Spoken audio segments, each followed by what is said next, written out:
From Gigolo to Jedi. Well, Dark Jedi, that is. This succinctly sums up the tragically short acting career of one of cinema and TV's favorite tough guys, Ray Stevenson. The Northern Irish actor was born in Lisburn, Northern Ireland in 1964, but moved to England with his Royal Air Force pilot father and the rest of the family when he was only 8. While he first went to Bath Lane College for art and design, he found his true life's passion when he attended the Bristol Old Vic Theatre School, graduating at age 29. He got steady work appearing in a number of British TV shows throughout the 90s, before making his feature film debut as a gigolo hired to help Helena Bonham Carter lose her virginity in 1998's The Theory of Flight. A more high-profile role would follow as the heroic Dagonet in Anton Fuqua's 2004 King Arthur, but his profile would really begin to rise the next year, with his lead role as the hedonistic but lovable soldier Titus Polo in the short-lived but popular HBO series Rome. This would kick off a string of tough guy supporting roles in various films and series, such as the MCU Thor films, The Three Musketeers, G.I. Joe Retaliation, Scott Adkins' cult Accident Man series, the smash Telugu film RRR, and the Starz pirate series Black Sails, where Stevenson portrayed Blackbeard. He was rarely the lead, but this probably suited him just fine, as Stevenson stated it was never the young, hot leading men he was intrigued by, instead saying his personal acting crushes were on Lee Marvin and Gene Hackman. And while perhaps far from a superstar household name, Stevenson was building quite the impressive career of big and small screen tough guy roles, and was clearly having a blast doing it, as can be seen in the wide-eyed, boy-like enthusiasm he displayed in interviews promoting his turn as villainous Dark Jedi Baylan Skoll in the 2023 Star Wars series Ahsoka, a character that quickly became a fan favorite upon the show's debut. Sadly, by the time Ahsoka aired, viewers already knew they were watching one of Stevenson's final roles. In May of 2023, Stevenson passed away while filming a movie in Italy, just 4 days shy of his 59th birthday. No official cause of death was revealed, but news of his death unleashed a torrent of tributes from fans and collaborators, including several of his Ahsoka castmates. The first episode of Ahsoka was also dedicated to his memory. Stevenson's passing was certainly a far too soon loss for both those that knew and loved him and the entertainment world at large, as by many accounts he was a truly decent, fun-loving, good man, a stark contrast from the morally complicated and dangerous men he often portrayed, including one of the darkest comic book heroes of them all. The year is 2008, and following the smash success of both Iron Man and The Dark Knight earlier in the year, and the obvious emerging dominance of the superhero genre, Lionsgate is ready to cash in with a just 4 years later reboot of their previous attempt to launch the next big comic book action franchise with Punisher Warzone. 10,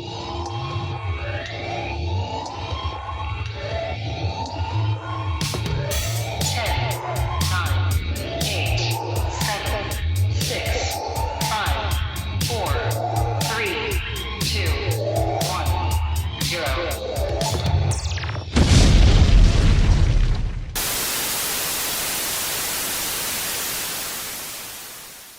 Welcome once again to Failure Franchise, the show dedicated to some of Hollywood's most infamous mistakes, missteps, and fires. This is Trev. And I'm Chris, here to discuss how Lexi Alexander's movie, well, punished her and sent her straight to movie jail. That's right. This time on this episode, we're looking at everyone's favorite ultra-violent 2008 Lionsgate action movie co-starring Julie Benz. No, not Rambo. Talking about the other 2008 Lionsgate movie, the one where Julie Benz wears a dark wig and is terrorized by a villain called Jigsaw. No, not Saw 5. We're talking about 2008's Punisher Warzone, continuing our New Year's punishment party, where we have been looking at all three two big screen Punisher adaptations and one direct-to-video. But this is the third attempt, 2008's Punisher Warzone. Chris, why don't you tell us a little bit about this third attempt to get this character going? Firstly, great job. Great job. I never give you the props when you come up with an ending or an intro like that, but that was excellent. That was very funny. Very funny. We'll talk more about that, I'm sure, in a second. For sure. Yeah. This movie, Punisher Warzone, is directed by Lexi Alexander. This is her second feature. She's primarily a TV director now. She's done episodes of Arrow, Supergirl. Oddly enough, a lot of TV remakes like Limitless, Taken, SWAT. This is written by Nick Santora. another TV guy. He wrote Prison Break, Lie to Me, The Fugitive. He created Fubar and Reacher. Fubar, that Arnold Schwarzenegger show that was on, that nobody watched. And you did. I know. It was just me. Yeah. And then, but Reacher apparently is very successful. I know a lot of people that watch that. So, also writing partners and F2F alums, Art Markham and Matt Holloway. They wrote Iron Man, Uncharted, Men in Black International, and that's the film we covered a while ago. So check that out if you didn't listen to that episode. The budget of this film is $35 million. Domestically, it made $8 million, and worldwide, it made $10 million. So I actually didn't really realize how big of a bomb this was. This was the lowest, and still, I think it still maintains this, the lowest grossing film based on a Marvel Comics property. That includes Elektra and Howard the Duck. Two films that we will actually have to cover one day. Yeah, I know. So, yeah, anyway. Yeah, no, this was financially, this was a disaster, this one. Yeah. And as you said, large repercussions on the careers of some of the people involved. And obviously, the biggest repercussion being that after this and the 2004 Punisher, which we looked at last time, Lionsgate was just like, you know what, maybe we're good with this character. and we're fine. We can just go completely back to Marvel Studios, where eventually, with the character pops back up again in the Netflix shows, this was the end of the Punisher's extreme adventures. Yeah, Probably for a pretty long time, I would say. I know he's back now, but I don't expect the MCU to be rushing to make a Punisher movie soon either. No, and I think that actually relies on how well something like Deadpool 3 does. Because if they want to bring this character back, I think the fan outcry, just like Deadpool, will be very loud if they announce it to be PG-13. So, kind of like Blade, actually. I think that's a big reason why Blade is just not happening. Like, I almost want to plant my flag now saying the current incarnation, as has been marketed to us for the MCU, for the new Blade iteration, will not happen. I kind of agree. I think it's going to certainly mutate into something else. Yeah.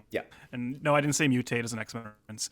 But there's also, we'll talk more about this at the end of the episode, but there's also other problems for Disney and the MCU with the Punisher as a character, at the moment, which is kind of more comes up in the zeitgeist and the conversation about the character after this movie, although it also does feed into the making of this movie. So we'll cover all this.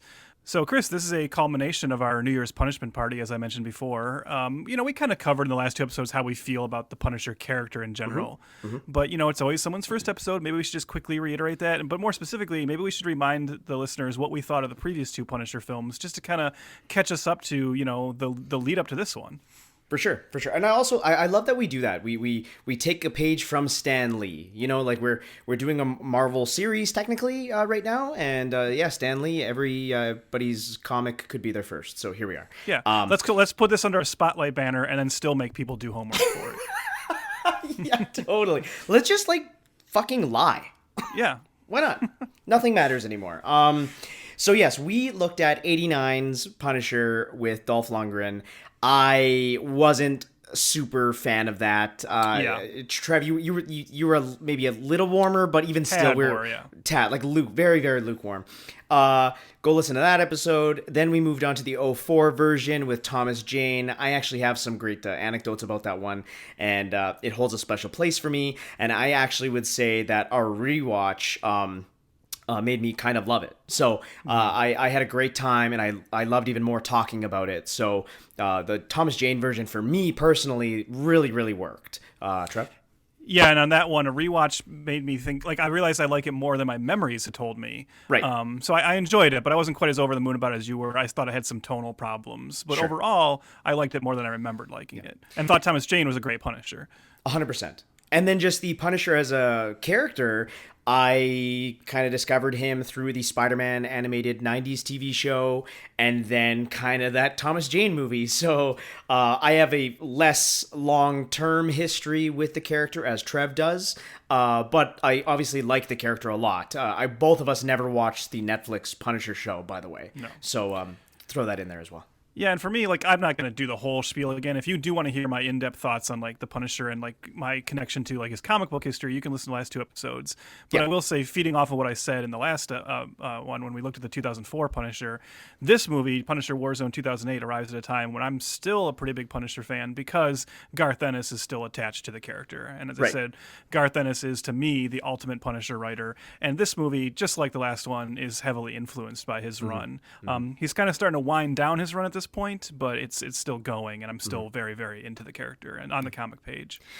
You know who else was into the character still? Was Thomas Jane. Yes. So, like, Thomas Jane really wanted to make sequels for this. So much so that we actually discussed in the '04 episode that he created that short, Dirty Laundry, from a couple of years ago. He incepted it, he pitched it, he got it shot in like a day, and it kind of took the internet, the geek internet, by storm there for like a weekend. but Thomas Jane does love this character, wanted to do more of these movies, and the Punisher '04 did not do well at the box office, but where it did do well, which is actually something I think, Trev, you may have alluded to when we actually talked about it. You said, I bet this did well on DVD. Yeah. And it did. And the DVD sales are really the reason why the sequel was still greenlit. It was still good That was to go. always, remember the days when that was always the saving grace? I know, Like, right? I remember even having that discussion with friends, like a movie would bomb, and we would actually say to each other, well, let's just wait. The DVD could save it. We might still get that sequel. Big time. And now that's just, well, you bomb, it's over. And we are destined to do this podcast until we wither our Forever, way yeah. and die. But yeah, they wanted to make this movie with Thomas Jane. Lots of rewrites, lots of pushed back with the release date. Thomas Jane started to work out for it. He thought it was coming. He was telling the public that Jigsaw would be the villain of the new one. Yeah, and we should also point out, like, one thing, because we mentioned in the last episode that Thomas Jane has been very public about how he wasn't very satisfied with the 2004 movie either. Correct. You had mentioned how he wanted to make a Taxi Driver-esque movie, and he felt it was a little watered down.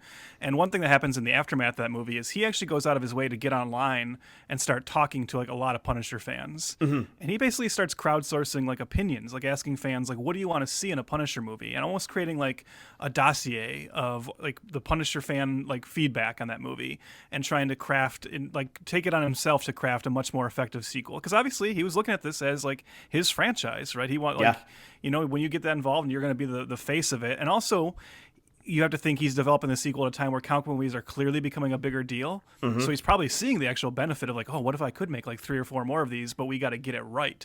So he starts talking to the fans and saying, what do you want to see? What do you want to see? And he's really taking it upon himself to develop a more gritty, hardcore, down and dirty Punisher movie, which is very, very funny when you think about this movie became, but we'll get into that. Well, I love that you're defining his, I guess, presumptive iteration to have those qualities, because a couple of screenwriters that get involved are Stuart Beattie, who actually wrote Collateral. So talk about a gritty, man on the ground kind of crime thriller. And then Kurt Sutter comes on to rewrite the script, and he's the writer and producer of The Shield. Yes. So it's really going back to basics. It's going down and dirty. Does it stay there? We'll get to that. But all of a sudden now, because of all the delays, our old director, Jonathan Hensley, abandoned ship. He can't wait anymore. He's the first one to leave. Which I don't think anyone was crying in their soup about Jonathan Hensley leaving. No. Like, and as good as things I have to say about the '04 movie, it's not, it's not a Hensley joint, right, as people say, not really. But Trevor, who do they look at? Because this is something you really wanted to talk about. I was so unaware of this until you brought it up to me. So I'm very, very interested in how you research this, how you listen to it, how much of the trenches you were in during this time. I was very in the like I was paying attention to it enough to know that this name came up in conversations, and that the leading man himself, Thomas Jane, was advocating for him, and that brief glimmer of hope for a moment, because in the failure franchise backstory, if people listen to all our episodes, know that I love Walter Hill. And I love Walter Hill for the pulpy, masculine crime movies he does. We did Streets of Fire, which we both loved. Of course, he did The Warriors, one of my also like favorite, just man movies. 48 Hours. Like, Walter Hill rules. And you can absolutely understand why Thomas Jane would go to Walter Hill. And Walter Hill was apparently interested, and he brought Walter Hill to Marvel and Lionsgate. And as I'll just read, I can read this. Sure. What Thomas Jane said. He said, "We met," and he's talking about him and Walter. "We met and fell in love with each other and went to the studio. Walter said, 'I'll write it and direct it, and that'll be that.' They ended up saying no to Walter Hill for reasons that are beyond my ability to comprehend." And that's when he says, "That's when I said, if you're not going to make the perfect Punisher film with the perfect guy, then who else do you got?" They floated another director who hadn't really done anything in that ballpark, and so that's when I had to pull out. And we'll talk more about that, but I mean, I'm kind of with him. Like, that this is why I wanted to talk about it. Like, in my head, still to this day, it's one of those, like, what could have beens, written and directed by Walter Hill Punisher movie starring Thomas Jane. Sounds like it could have been a potential masterpiece for what this character is, and I'll always regret that we didn't get that. Also, doubly ironic, because remember we said that there was, for the first Punisher movie, there was a rumor that Michael Paré was in the running for the character, right, which turned out not to be true. But yeah, see, it all comes around, it all circles around. But yeah, I just can't imagine being a studio, looking at the first Punisher movie that they did, the 2004 one, saying, well, we know we didn't get that right, we wanted to do a better job in the sequel, and then going, but no, not hire Walter Hill. It's just, those are the kind of Hollywood decisions that are the exact reason we have this podcast. Yeah. I originally thought you were going to talk about Rob Zombie. Oh no! Well, that I didn't know about that one until just recently. Like, Thomas Jane started talking about that more recently, but we can talk about that. Yeah, he was talking about it at a convention, really only like a year and a half ago, saying that Rob Zombie came very close, which is interesting. Thoughts on that? My thoughts on Rob Zombie as a filmmaker. Yeah. It's weird. Like, he's one of my. There's this weird dichotomy where, for making one of like my favorite movies of the 2000s, he's still one of my least favorite filmmakers overall. Because I mean, honestly, like, The Devil's Rejects is one of my favorite horror films of the 2000s. We have said that's a masterpiece. It's a masterpiece, and I call it an accidental masterpiece. Yes, it starts to, when you see his other filmography, you actually start to question. It's like, well, did he like ghost direct? Like, did he not actually direct this movie? It's just like one of those weird things where, like, everything seemed to go right, and like his vision aligned for the right, like all the right way. And I also enjoy House of a Thousand Corpses. I know it's bad, but I enjoy it. It's like an enjoyable bad movie. But after that, everything really starts kind of falling apart for me. And like his most recent efforts, 3 from Hell, 31, The Munsters, are like borderline unwatchable for me. I still can't believe you watched The Munsters. For months prior, you were like, "Oh my god, this looks awful." And because I had to do it. As I've said a few times on this podcast now, listeners, check your podcast app. There's a link to both our Letterboxd accounts, and Trev's is wild. There's movies from the 30s, and then there's the Munsters remake. But let me just pull this out, Chris. You might have to watch the Munsters someday. So, and I know it means I'd have to watch it again. But first of all, that depends. I'm usually the one that is curating the months and the themes. So just keep pushing that back as far as you can. Yes, I will. For your benefit as well, by the way. So. Yeah, thank you. But I will say, like, if you're asking what I think that would have been, I don't know. Like, in my head, the Rob Zombie version of this is maybe not too dissimilar than what we ended up getting. Sure. I think it would have been, vibe-wise, it might have been kind of similar. So that's not as much to me. So, like, obviously, that's not as, like, regretful to me as not getting Walter Hill. But totally. I think with the Rob Zombie one, I don't know. It could have gone either way. It could have just been a total disaster, or it could have been very close to what we ended up getting. Well, after this finally does fall apart with Thomas Jane, he actually posted to the site Ain't It Cool News. Sidebar, is Ain't It Cool like still around? Oddly enough, it is. Like, every once a year, I ask that question myself, and I go check, and I'm like, oh yeah, it's still there, and it's and I believe it's still like owned by Harry Knowles. And is he still alive? He's still alive. He's still the face of like the site. There's still like the little dumb Harry Knowles like animated cartoons on there. Okay, but I don't believe he posts anymore, and I don't know who he's writing for that site, and it seems very spotty. Like, they don't cover, like every once in a while someone remembers to like post a review on there or something. But do you some of our listeners might not even know what we're talking about if we have like young listeners, but do you remember when that site just like dominated Hollywood? I mean, movies got greenlit or canceled because of that site. I remember that time. My favorite sites were Ain't It Cool News and superherohype.com. Those were like ones I was frequenting like every single day. That was the one that kind of, like the famous Blade 2 review. If anybody wants to go really listen to something wild, or sorry, read something wild, Google Harry Knowles' Ain't It Cool Blade 2 review. Yeah, get out your bleach for your eyes. Yeah, burn your house down with you inside of it. Also, his what didn't he like get an early screener of like episode 1? I can't, like, there's so many like stories like that. It's like even in the back in the day when I was like a frequent Ain't It Cool visitor. Maybe you were like this too. Like, he was never the writer I enjoyed on the site. That was the ironic thing, right? Like, I was always like, oh god, no. But he did cultivate a lot of great writers. A lot of them who've gone on to do, you know, great, like Robert Cargill, Scott Derrickson's main collaborator, who co-wrote, you know, Sinister and The Black Phone and Doctor Strange with him. He was a writer on that site. And there's other like podcasters and other movie critics. Drew McWeeny, I know, was like on that site. Oh, right, yeah. Yeah, so like he did cultivate a lot of great writers, but he was such like an annoying. I mean, even before we found out what a piece of shit he was, you know, in real life, just on the page or on the screen, he was annoying as hell. I just picture him being kept alive by like tubes and like hamsters running on wheels to keep his cogs going. It does, though. What we're about to say actually does speak to what we were saying, though, about the power of Ain't It Cool at that time. Totally. Where it was so powerful that a lot of celebrities did maintain relationships with Ain't It Cool and with certain journalists. And I think it was Quint, the writer on Ain't It Cool, that was like in contact with Thomas Jane during the development of this. Yeah. And that was who Thomas Jane ultimately reached out to and allowed him to break the news that he was going to remove himself from the Punisher sequel. Yeah, his quote here is, "What I won't do is spend months of my life sweating over a movie that I just don't believe in.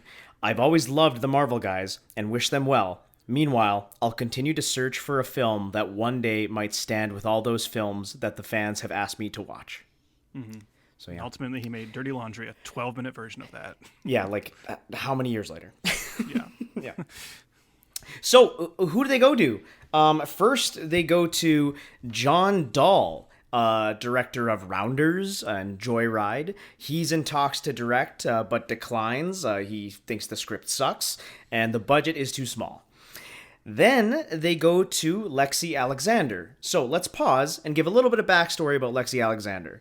Mm-hmm. So she has a German mother, a Palestinian father. She is very, very politically outspoken. From the beginning too, not just recently, but she's always been this way. So when all these people the last few years are being like, oh, Lexi Alexander, she's kind of nutty. Well, she's been around for a while. Yeah. But she sticks to her guns. That's what I'll say. She actually started and had a career in martial arts. She was a world kickboxing champion when she was like 19 years old, I think. And Chuck Norris actually sort of discovered her. Famous Chuck Norris discovered Lexi Alexander and said, you should actually go to the US and become a stuntwoman. And that's what she does. She is in a ton of movies. I know she's in the Joel Schumacher Batman films, at least one of them. Yeah. And she gets, again, kind of pushed to be a director, more of a creative on the behind-the-scenes aspect. So, again, she's headstrong. She is outspoken. She's kind of a perfect person to take the reins of a big franchise film. You know what I mean? Like, she would put all of herself into it. You know what I mean? Well, and she's coming off of a couple like very acclaimed things as well. We should mention when she gets into directing, the very first thing she does is a short film called Johnny Flinton, which is nominated for an Academy Award. She follows that up with the film Green Street Hooligans. Have you seen Green Street Hooligans? I have not. No. Okay, so it's a 2005 film she makes about soccer hooligans. From what I understand, I've always like I know here it's like a cult hit and was very acclaimed. I guess it's like kind of, I've heard it's like hated in Britain. Okay. Because they thought it was like glorifying soccer hooliganism. But yeah, over here it's I mean it's a great movie. It stars Charlie Hunnam, Elijah Wood. Very like intense, very violent. But you know it feels very real. It's kind of like hard hitting, dramatic look at soccer hooligans. And so she's coming off of that, and this is exactly the kind of thing we see time and time again, right? You have a couple critical successes, but you're not established enough yet to throw your weight all the way around. You're just ripe for the picking for Hollywood to say, here, you want to do a franchise film because we can take you to the next level. So every director is going to want to jump at that, but you don't have the pull to get the final say on anything. And you know what's kind of cool too is because now we're in a time that we like to talk a lot about female directors and female writers and that sort of thing. But Lexi Alexander was the first female director for either Marvel or DC properties, which is kind of cool. So she has that, trophy behind her, which is awesome. And would you say that she makes maybe she's very attuned to making a masculine type of film? Like, would you say something like that? I was gonna say, because like you mentioned that, like it's very interesting, and maybe there was a sense of novelty to it for Lionsgate. Maybe that was part of the calculation of, oh, isn't it interesting? We're hiring a woman to direct a Punisher movie. Maybe they'll get more attention. But the thing I remember about that, and obviously as we talk about the film, it'll just become even more apparent, is because of the two films she'd done already, Johnny Flint and especially Green Street Hooligans. There was kind of like no backlash to that. The kind of thought was, well, yeah, but if a woman is going to direct a Punisher movie, it should be Lexi Alexander. She exists in this realm, and I think, and I'm not saying that I'm not saying that in a dismissive way at all. I think that's what's great about her, is that she never made a big deal about the fact of being a female director of the Punisher film either. These are just the kind of movies she wanted to make. This is what she's interested in. This is the world she lives in. She has the stunt background, the martial arts background. She was definitely interested in making the same kind of films that men are typically given the reins to. And we'll talk about how that went for her, but it also is very indicative of the overall experience of female directors. Well, it is interesting, too, because they offered to her a few times. She declined multiple offers to make the film. She, came from Germany. She doesn't really know the character all that well, didn't really give a shit about the Punisher. Honestly, sort of like Thomas Jane in a weird way. Yeah. Like, Thomas Jane didn't care about superheroes in general, so he had to be convinced.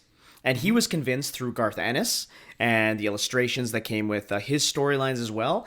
And then in this case, Lexi was convinced through reading the Max adult Punisher comics. It was important to me to be authentic, and if you read those comic books and if you see those pictures, there will be people impaled and heads shot off and exploding, and that's what it is. And I think once I said yes to this movie, I committed to it, and we all committed to making it authentic, and I think everything else is a sin. Which should again be Garth Ennis at this point. It is Garth Ennis still. Okay. Yes. So Trev, I kind of want to hand it over to you for like maybe a little brief history or summary of what the Max adult Punisher series is. Sure. But it's just like, I'm assuming just fucking hard R. Yeah, essentially. So if you remember in the last episode when I ran us through, I tried to run through briefly, but it's my version of briefly, the kind of publication history of the Punisher. Sure. I mentioned that in like 2001, Garth Ennis brought the Punisher back with Welcome Back Frank, a 12-issue miniseries. That was successful enough that right away they're like, well, you can just have a new Punisher like monthly. So he gets a new volume of like the monthly going again, no longer just a limited series.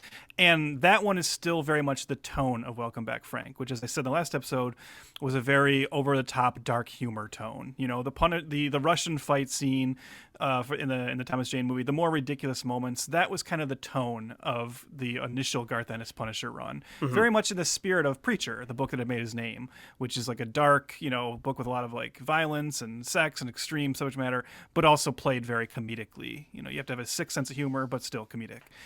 I don't know if this was Ennis's decision or Marvel's. I'm guessing it was probably Ennis's based on what I've heard him say about the character over time. I'm guessing he just got a little antsy and a little bored of writing like the more comedic version. Totally. But at a certain point, the Punisher monthly he was writing ends. And again, it's quickly restarted, but now instead of being under the Marvel Knights banner, it's under the Max banner, which is like a new imprint Marvel had started. Just as you said, like it's basically a more mature, it's Marvel's R-rated books. And the Punisher Max book is still Garth Ennis writing it, but now all the humor's been dropped. And these are what I talked about last time, just the hard-hitting crime stories. There's no crossovers with other Marvel superheroes. There's no indication even of Frank living in a universe of superpowers and supernatural events. Right. These are just Frank taking on the worst of the worst and these really dark, hard-hitting, like almost like 70s crime movie feeling stories with like, dark morality, hardcore violence. And so the book just becomes like, a very different vibe, but still perfect for the Punisher and still great. Yeah. Yeah. And she is in love with this. Like, she loves the source material. And then she's promised by Lionsgate that she can make this movie really her own.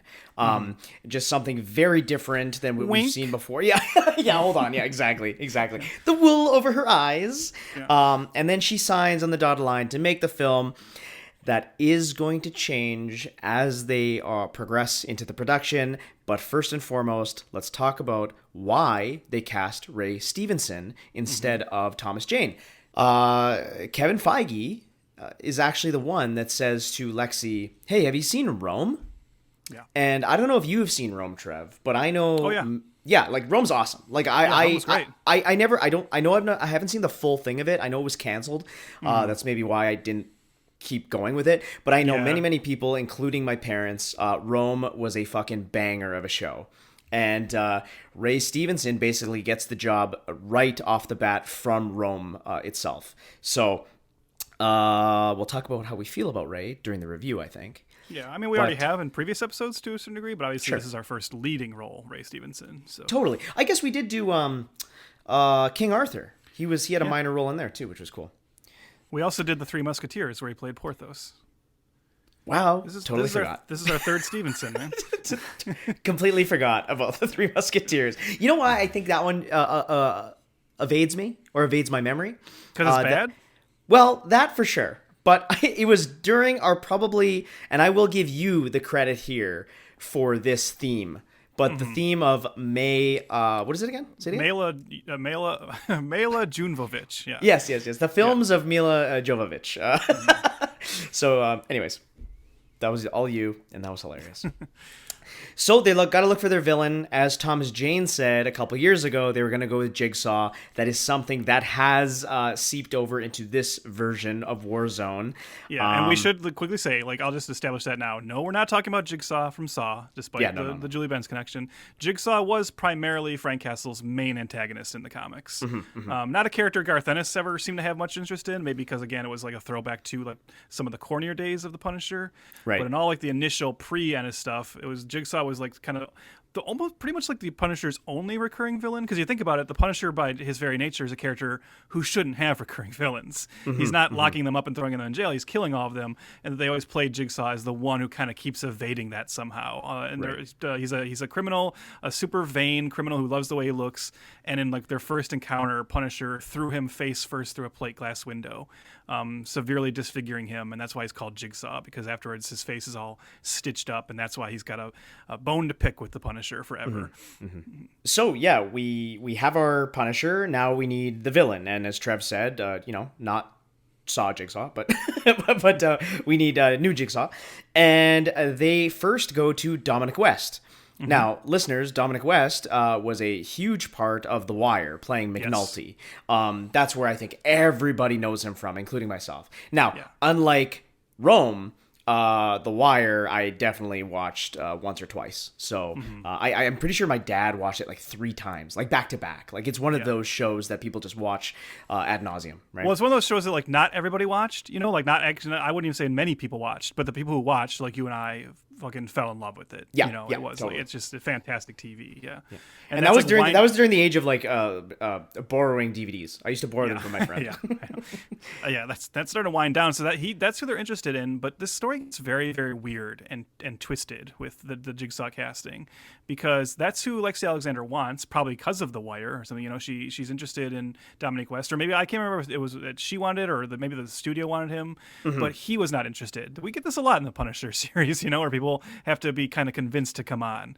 And he turns it down at first, and then who Lexi Alexander really wants instead is the actor, and I'm sure I'm not saying his name right, Paddy Considine. I'm sorry, but if you watch the Edgar Wright movies, or you watch a lot of British TV and films, you'll recognize Paddy Considine. House of the Dragon, he was the king in that season. Yeah, he's one of the cops in Hot Fuzz. I really like him. I mean, he's one of those actors I like every time I see him. I just don't know how to say his name.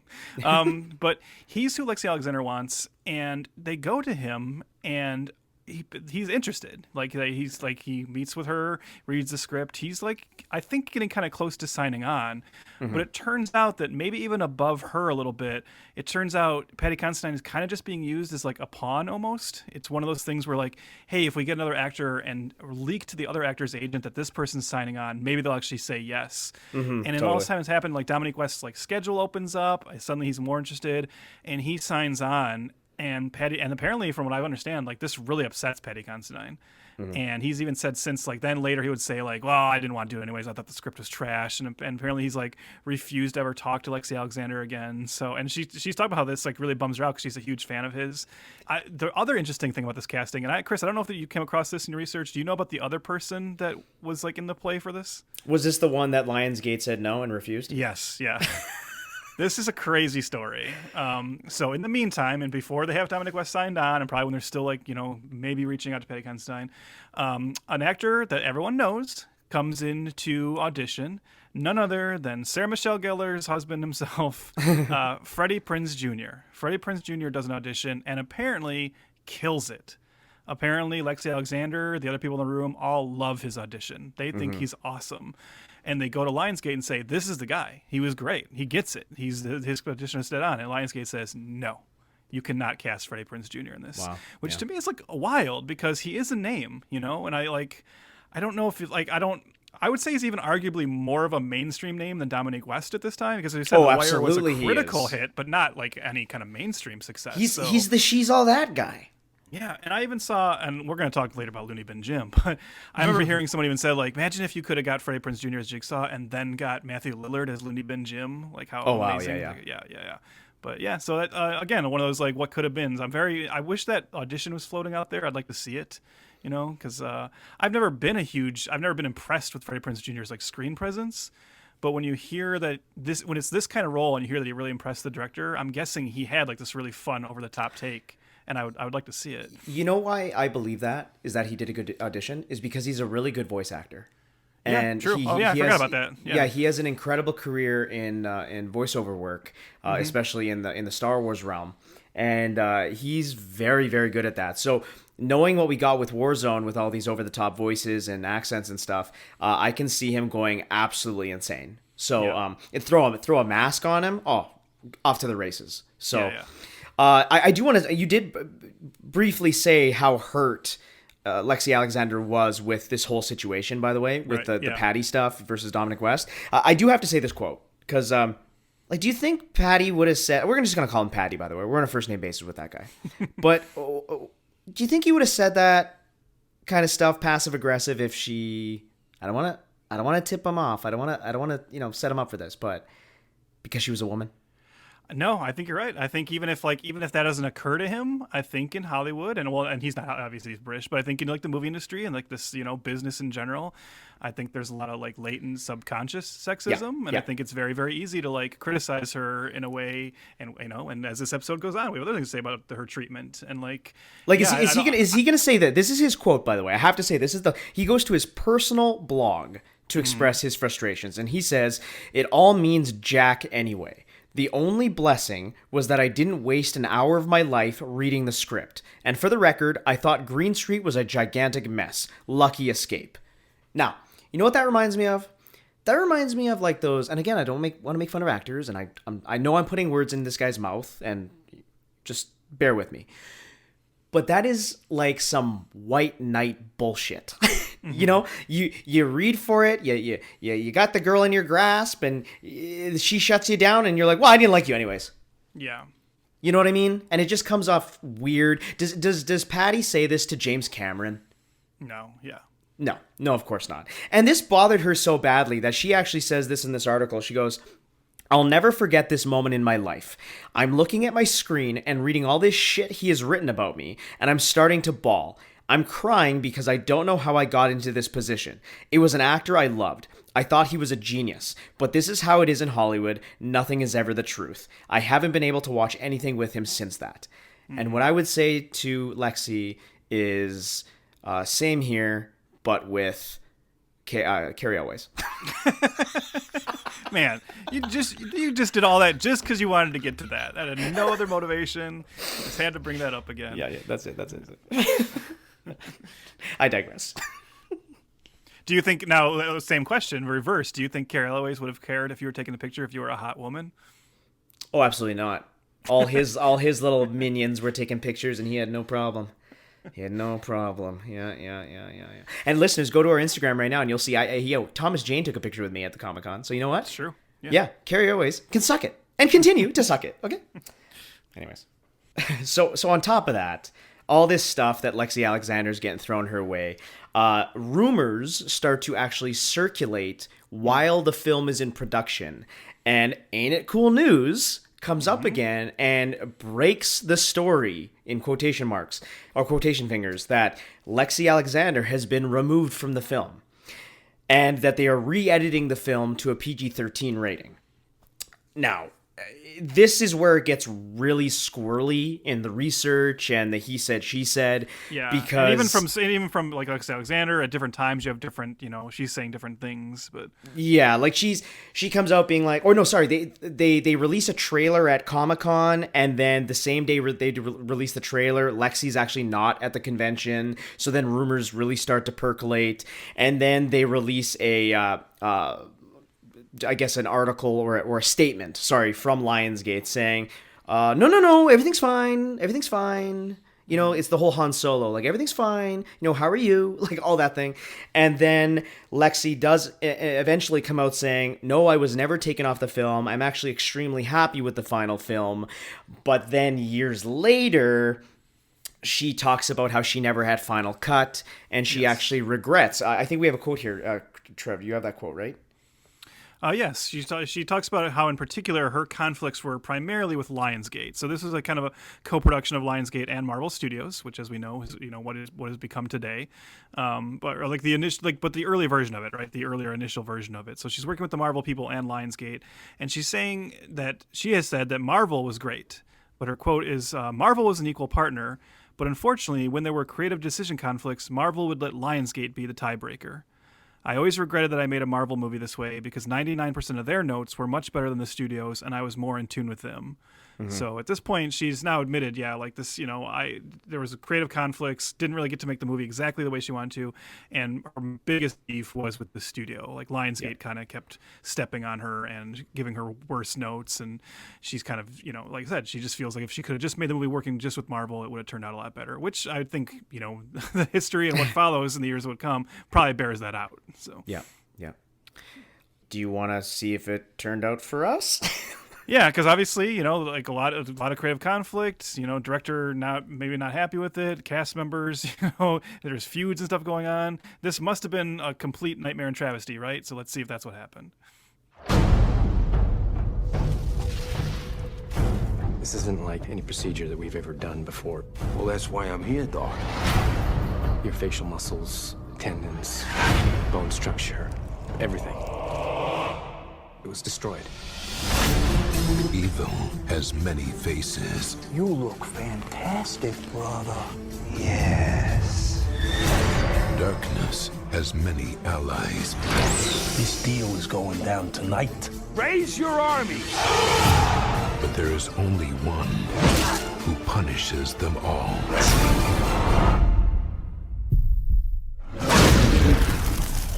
This is just the beginning. Welcome, welcome, welcome. Let's play a game. God be with you, Frank. Sometimes I'd like to get my hands on God.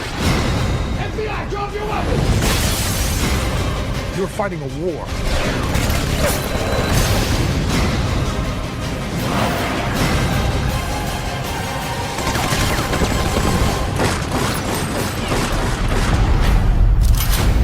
Punisher Warzone. See you in hell.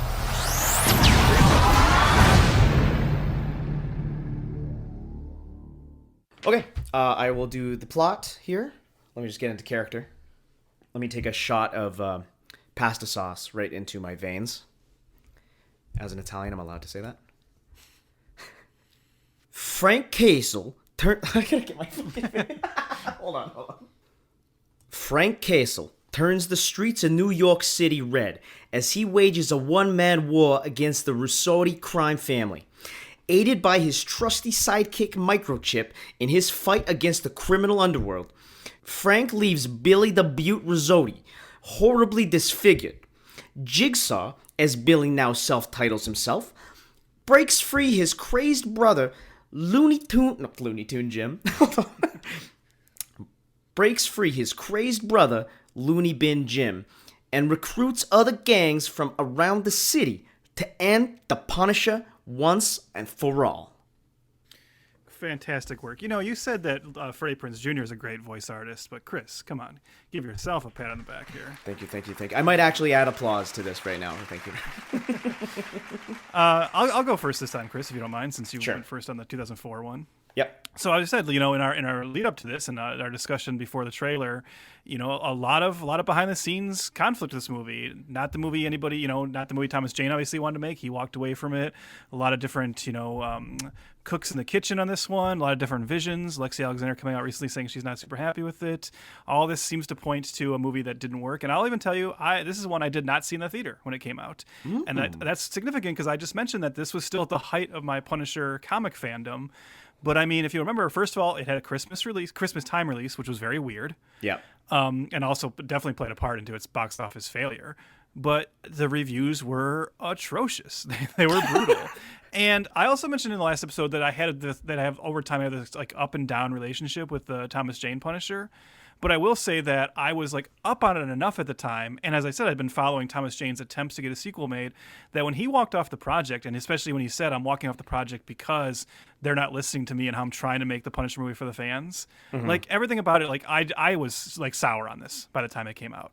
I was like, screw that, man. They got rid of the actor who did a good job last time. He seemed to know what he was doing. He wanted Walter Hill. Now this movie's out and it's getting bad reviews. It's from this director who I'm not that familiar with. I'm not even going to bother. So it took me a while to come around on this one. Didn't get around to it until was seeing it with some friends. And I feel pretty much the same way about it today that I did the first time I saw it. I love this movie.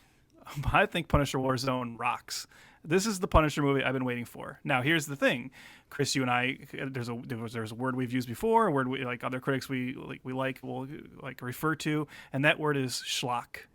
Schlock is when something is like, it kind of intentionally cheesy or cheesy to the degree that it becomes entertaining. When I think Punisher Warzone is something of like a schlock masterpiece. I think this movie is super ridiculous, but knowingly ridiculous. I think Lexi Alexander, who, yes, apparently, she didn't get final cut. It's not exactly what she wanted it to be. But I still think, when reading interviews with her at the time even, and like, seeing the tone she was aiming for. I don't know if it's like touchy to say a little bit of it's campy, or is that okay to say that? The purpose. You've heard that already, but... I purposely... Purposely, of course. Chicks and LPJ are so out of, the real world that you almost making an ass out of yourself if you try to make them serious. Like, if I would try to make these two guys like the characters in the movie Narc, people would think I'm insane. It would not work. You have to go with the... He has horsehide in his face. He's a guy who calls himself Jigsaw. If you try to sell that like it's NYPD Blue, you're mistaken, I think.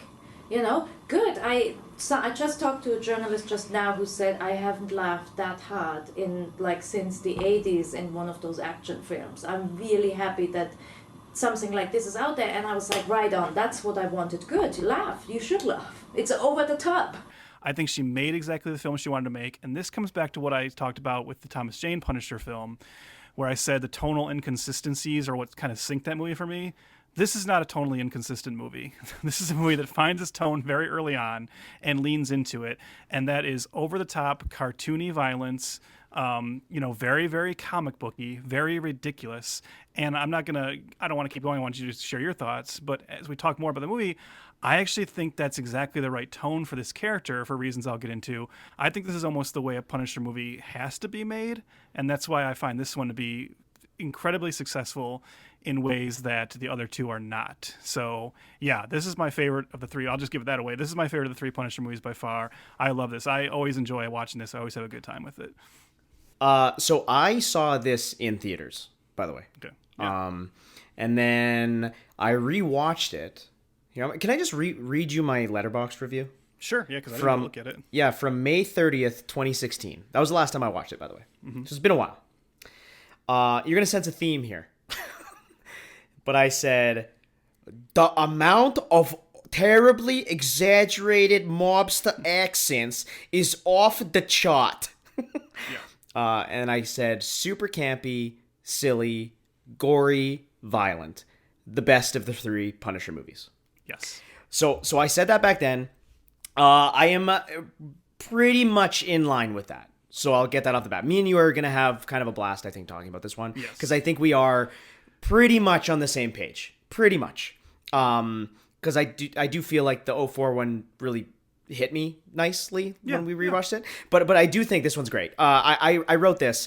The '04 movie is trying to be a real movie, while the '08 one is B grade at its best. It's silly, it's cheesy, probably the best Punisher movie in a lot of ways, but in a B movie, cartoon, Looney Tune bananas kind of way. It's a great time in the moment. Yes. You know, this is a movie that when it's over, I just kind of go away and I do my day. Like, I'm not really sitting back and thinking about the themes of Warzone. You know what I mean? Like, it's fast food, right? This is a fast food movie. Perfect. That's exactly what it is. Yeah. This is the Big Mac, right? Yeah. And it's hyper violent, extremely gory. It's ridiculous. And this, this is actually not my thought. I heard somebody say this when I was doing some research. So, and I can't remember who it is, so I'm sorry. I'm not going to give credit, but I'm going to say at least it wasn't mine. But I think you will agree. This Punisher is kind of in line with Jason Voorhees. Oh, yeah. That this is the Punisher as slasher. Yeah. Yeah. This is Friday the 13th mixed with like Schumacher Batman Camp. And I think if you put those two together, you get this film. And I actually, like, I say that in a good way. Yeah. Some may take that the wrong way, but I'm actually saying that in a good way. I think it's sometimes, I will say, Ray Stevenson's portrayal, as great as I think it is in some ways, sometimes his emotional stuff doesn't super line up with the movie that I'm watching, but he's very, very good. There's a calm, intimidating ruthlessness to him. And then, you know, that sadness in his eyes is good, but sometimes it just doesn't exactly click because the movie's so fucking dumb. you know what I mean? Yeah.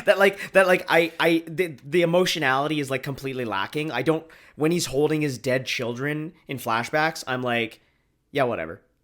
You know? And I think like there's moments when he accidentally kills an undercover cop in the beginning, and then basically he's like questioning his entire mission, but still blowing up people with rocket launchers and shooting them right in the face with a shotgun.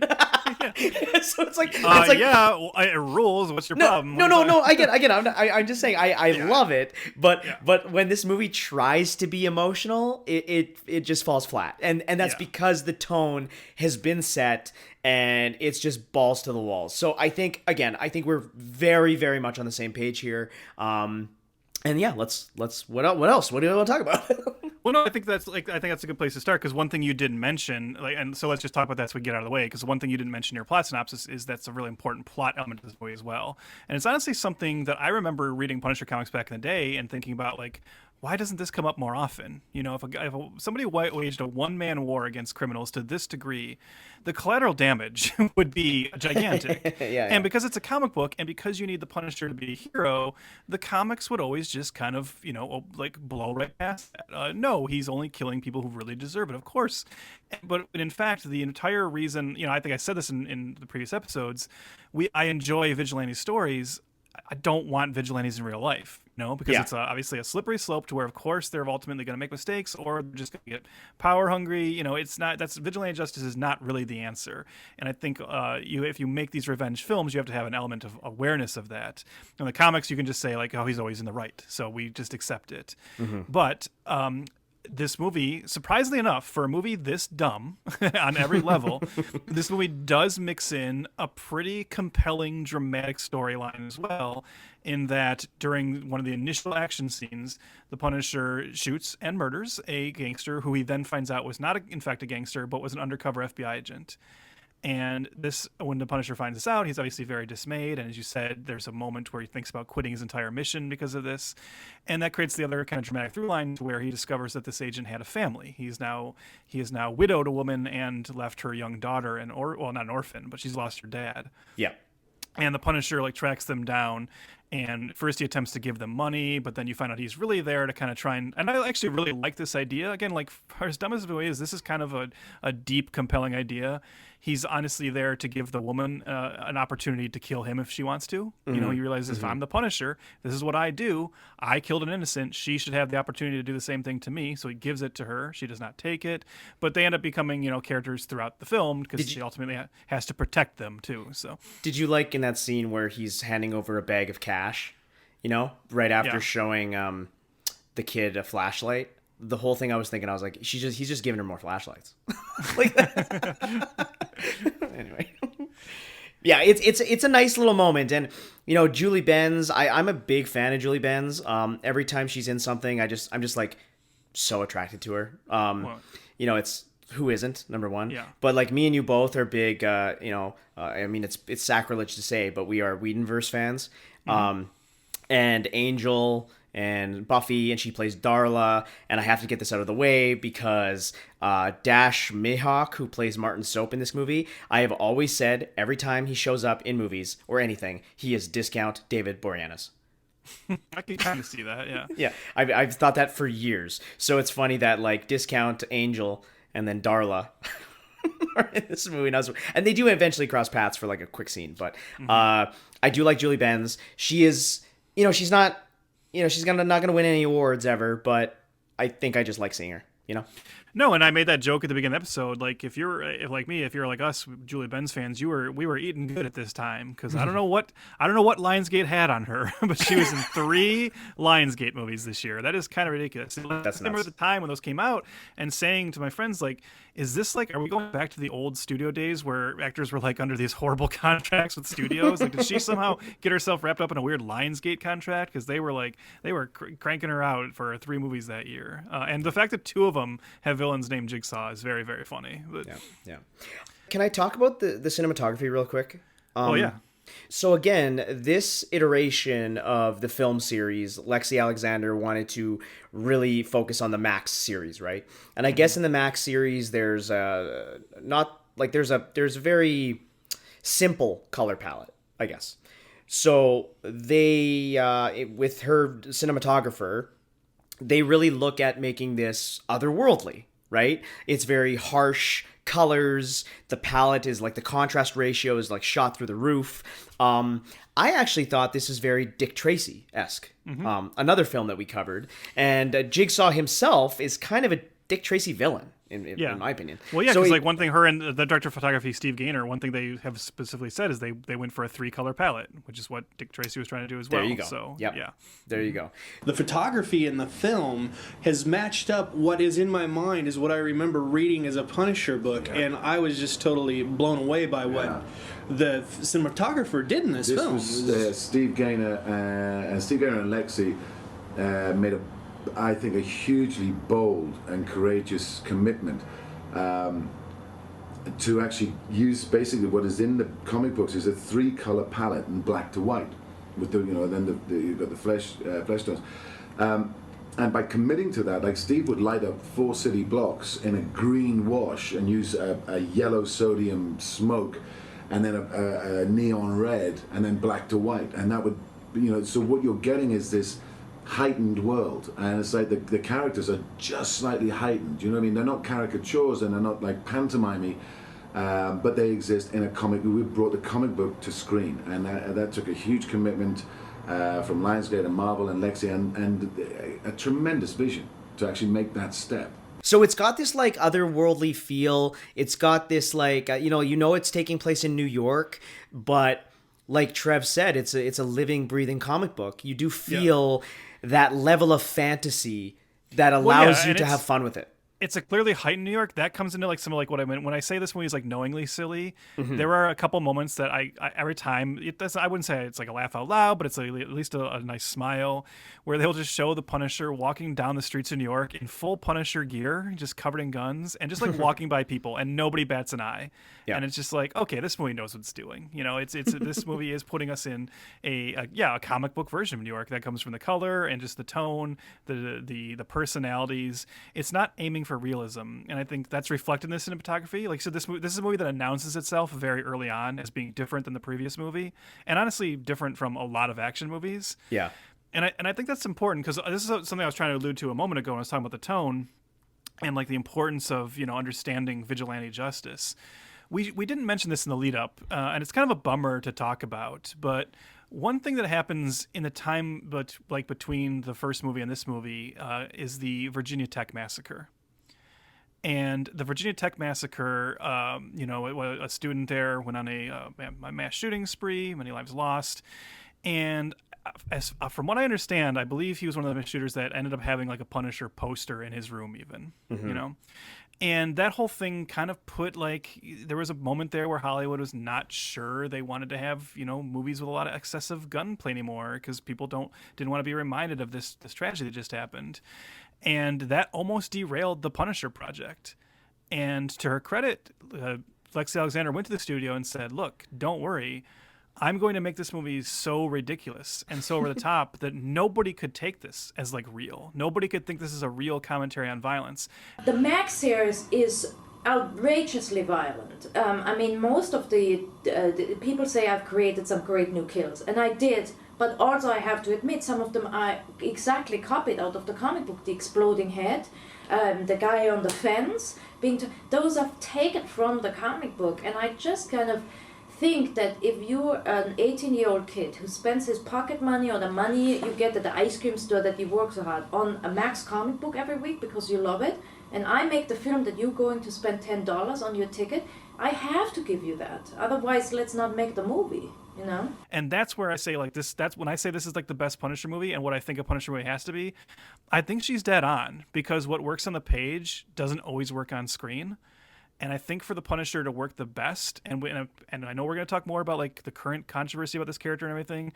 I think she's right that you have to play him so ridiculous and so unbelievable that you don't even entertain that thought. I'm a bleeding heart liberal. I'm a huge advocate for gun control, and I love the John Wick movies, which are 90 minutes to 3 hours of Keanu Reeves shooting people in the face. There's a lot of gun porn in those movies, right? And I'll admit a couple times where I'm watching them and I have a brief moment of thinking, is it weird that I'm enjoying this because it's kind of glorifying gun violence? And then that quickly goes away because same thing, right? The John Wick movies create this fantasy world where it's so detached from reality and it's just so unbelievable that kind of doesn't have to enter your mind. And I think that's the real benefit to the version of violence in this movie, in that it's not trying to be down and gritty. It's trying to be a living, breathing cartoon. And it allows you to watch the Punisher decapitate old men, punch people through the face, blow away men who are handcuffed to chairs, and just laugh. And I know that sounds sick, but if you see the movie, you'd understand. The movie is allowing you to have that kind of fun with it because nothing is played real. Yeah, it is so over the top. The beginning itself, like you said, is just filled with Italian stereotypes off the goddamn chart. Mind you, it is a little bit like a live stream of my family get-togethers, but it's taken to the nth degree. They get a lot of the swears right, I'll tell you that. But I watched this with my girlfriend. It was our first time seeing it, and we didn't watch the other ones together, but we watched this one. And the moment the bloodshed dinner party starts, she yelled, "I'm here to punish," and started screaming and laughing at what was going on. Yeah. So it worked for her. Response. Yeah. 100%. And I will say, being a Canadian, there is a little bit of a cultural difference, even the way that me and you view films, even as much as we know each other, right? There's still that. I'm not usually thinking about mass shootings. It's a distinctly American problem. So that's interesting that just shows you how good this movie is at what it does, is that it does turn your brain off for somebody like yourself, that is inundated in so much tragedy. It's unfortunate to say, but Punisher Warzone crosses the line into cartoony banana land, and it does it even for you, who's somebody who, I guess gets it. You know what I mean? Well, yeah, because I love tons of violent movies. I love violent action movies, no doubt. But what I'm specifically reacting to with the Punisher is the Punisher as a concept is a weird character to have as a hero. Yeah, and that is something you have to constantly wrestle with. The Punisher is a sociopath. It wasn't my wish that people would actually walk out the cinema wanting to be the Punisher. To say that people want to be the Punisher is to say, well, do they want to be Frank Castle? If some people want to be the Punisher and tool up and right the ills of their life and punish people. They're in denial. Frank Castleton himself is in such a dark place. He's in a tunnel without any light. The Punisher is not someone you should ever root for. He is not in the right. And this movie, like, we'll acknowledge that to certain degrees. We'll talk about that. But the comics and the Punisher movies ultimately have to position him as the character you are rooting for and as the hero. And you can either do, like, you could make a really gritty Punisher movie that actually investigates that. I don't think any studio or even Marvel would be interested in making that movie. No. Because ultimately the real proper ending to that movie is probably either the Punisher dying or going to prison. And the movie acknowledging that you are in the wrong for rooting for this character. So if you don't want to do that, then it's probably best to go the Punisher Warzone route and say, well, let's just play this as a cartoon, and then you don't even have to think about that. It's just so ridiculous. I mean, like, when I say this movie announces itself, you're talking about the opening. The opening is actually very similar to the opening to the Dolph Lundgren film, like thematically. It's it almost is. the exact same thing with a starts with a particular mobster getting out of prison and then getting a bunch of people together and the Punisher showing up and taking them all out. But the very first, like, you know, you're what, like 3 minutes into the movie. As you said, it's the entire, like, it's like this old mob boss and his family and partners sitting at a dinner table. The lights suddenly go out. A flare goes off. The flare just illuminates the skull, which is great. So right off the bat, you're like, oh, this is awesome. And then Ray Stevenson just stomps across the table, leans down, and decapitates an old man. That is the very first thing the Punisher does in this movie. And right there, you know what this movie is. And yeah, I'm sorry, but you start cheering. You're like, okay, I get it. Like that, because it's played funny. And you're like, all right, I get what this movie's aiming for now. Well, even the way that you get your villain, you know, like the Punisher throws McNulty into a big glass compactor that's just breaking bottles up, right? And very much, speaking of Saw, I wrote this down, actually. It was reminding me of the syringe pit. That's so funny. Oh, yeah. Big time. It doesn't get enough memory on this one. I guess nobody saw it. But the glass pit is horrifying. Like, you're cringing the whole time. It's shot really well. But McNulty gets so fucking disfigured when it shows his close-up. All his skin is gone completely off his face. And then when his doctor puts him back together again, with like a horse hide and other shit, like he looks like he's wearing a rubber mask, and he's not in like any pain. he's just spouting off a bunch of nonsense, and it just firmly places you in Fantasyland. Right. Well, and in the scene where he first sees himself too is so similar to the Jack Nicholson Joker reveal, and I think that's got to be intentional. And again, I think that's Lexi Alexander paying. You know, even though she wasn't into comic book stuff, that was probably her saying like, maybe she respects that one, but if nothing else, it's probably her saying like, that movie is fantasy. This movie is fantasy. You know, like this is detached from any semblance of the real world. So let's tip our hat to that scene from Batman. Yep. And it goes even further. Like Jigsaw goes to find his brother, Looney Bin Jim, from a mental institute, breaks him out. He's played by Doug Hutchison, which most people remember for dating a minor. Marrying a minor. Oh, sorry, marrying a minor, Courtney Stodden. Courtney Stodden. Who was 51 and he married her when she was 16. Right, that's what it was. Also was in The Green Mile. Yeah, and also, like, I think a lot of people, like, if people are like me, probably most remember him as playing Adrian Toomes in The X-Files. One of the only, like, Monster of the Weeks that was so popular they brought him back for a sequel episode. He was the guy that could stretch through, like, air vents would come into people's homes and eat their livers. So he's in 2 episodes. And a few years before this, I'm sorry, I just want to throw this out because it's interesting because obviously the Courtney Stodden thing, understandably so, derailed, I think his Hollywood career. But a couple years before this, he was actually the guy, speaking of future other franchise movies, he was the guy that Glenn Morgan and James Wong, 2 X-Files writers who ended up going into the film world, wanted to star in their remake of Willard. And the studio was like, no. Doug Hutchinson is not a big enough name. You can't use him. So they ended up going with Crispin Glover. But yeah, he was originally their choice for that role. I mean, when he shows up in things, I do, like, he plays a villain good. Like, obviously he's a creep. So, I mean, he's good at playing a creep. And in this one, he's great at playing, like, the worst Italian accent, crazy mental patient ever. He's got some great lines. I'm gonna get my applesauce back. Did you know kidneys and applesauce are a delicacy in Sweden? Did you know that? Yes. Yummy, yummy, yummy in my tummy, tummy, tummy. He's got this great bit that is ongoing in the movie too, is that Billy the Beaut, aka Jigsaw, he's in love with his face, right? So he's always checking himself in the mirror, and now when he looks in the mirror, he sees a horribly disfigured monster man, right? So then his brother, Looney Bin Jim, says, while you're around with me, brother, you'll never ever have to see your reflection ever again. So like the rest of the movie, he's just like breaking mirrors all the time. And sometimes you don't even see him break mirrors, but yet his like face and his hands are bleeding more because he's been breaking glass. And the first time he does great. it, he's not just walking up to mirrors and punching them, he's throwing himself into them. Yeah.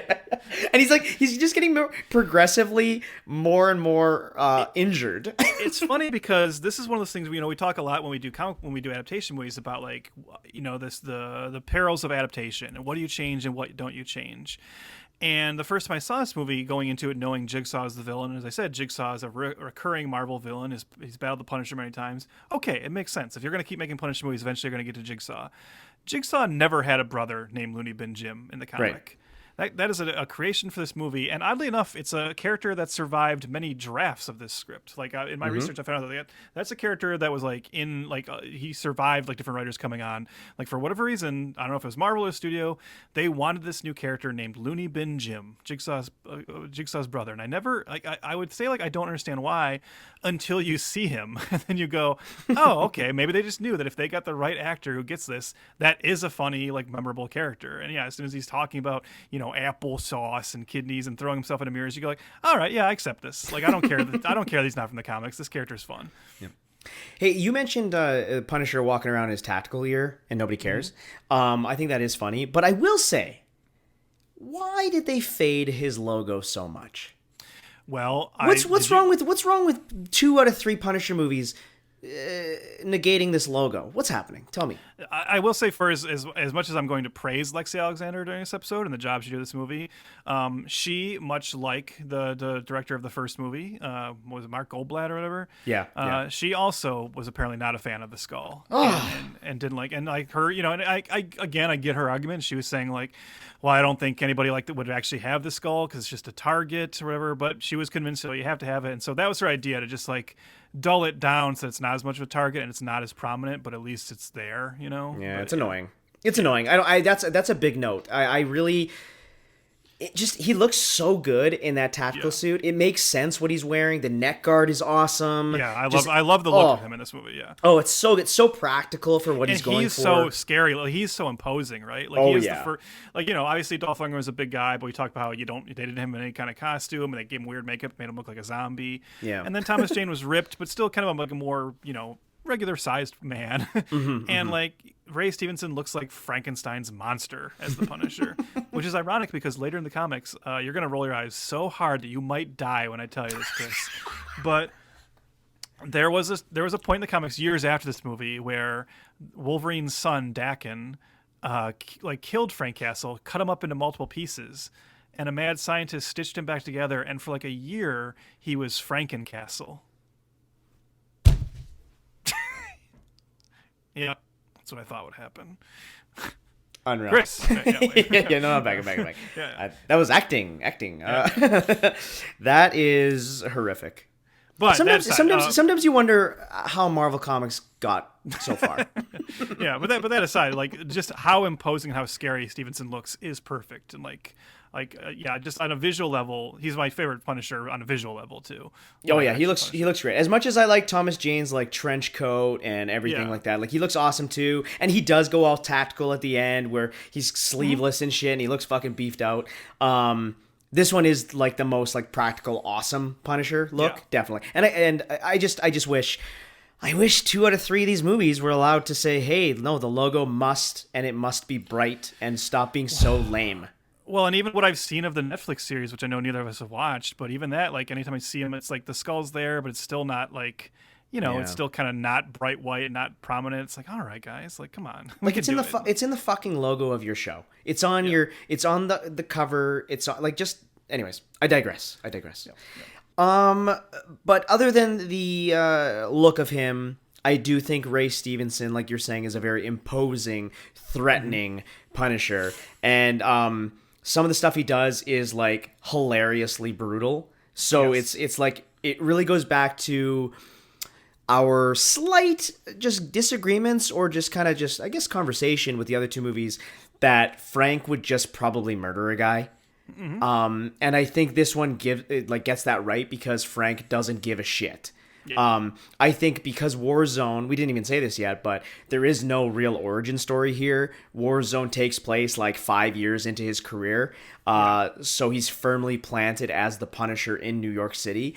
So he's killed Which is interesting thousands too, right? of people, I think, at this point. Yeah, there's a great joke about that where when the FBI agent Budiansky, played by Colin Salmon, goes to like Soap, who runs the Punisher task force. And he's like, well, look at the files on potential Punisher victims. And they're in the basement. He's like, well, okay, which box? He's like, what box? It's all of them. And the camera pans across, and the entire basement is just full of files of people the Punisher killed. But that's an interesting choice because it would have been very easy to, even with the recast, we were like, audiences by this point were already used to recasting. Mm-hmm. We'd lived through 4 Batmans. The James Bond series has been going on. It would have been easy to just not even have those flashbacks and still sell this as a sequel to the Jane one. And I think it's interesting that instead they were just like, and that, I don't know if that was like the Alexei Alexander thing or what, but instead we get those brief flashbacks to the real comic book origin, putting aside the made up one that Hensley came up with. Yeah. So this is a full reboot. Yeah. And in showing that glimpse of the origin of his wife and 2 children getting gunned down in a park, there is that nice sadness in Ray Stevenson's eyes. He's 5 years on the job, so at this point, he's not a walking zombie like Dolph Lundgren, but he is haunted. I haven't seen you since the funeral. I know. I've been reading about you. You've been a long way from the seminary, my friend. I don't even remember that as part of my life. Why do you do this? Somebody has to punish the corrupt. For in the same way you judge others, you will be judged. And with the measure you use, it will be measured to you. Matthew, 7-2. I'm okay with that. God be with you, Frank.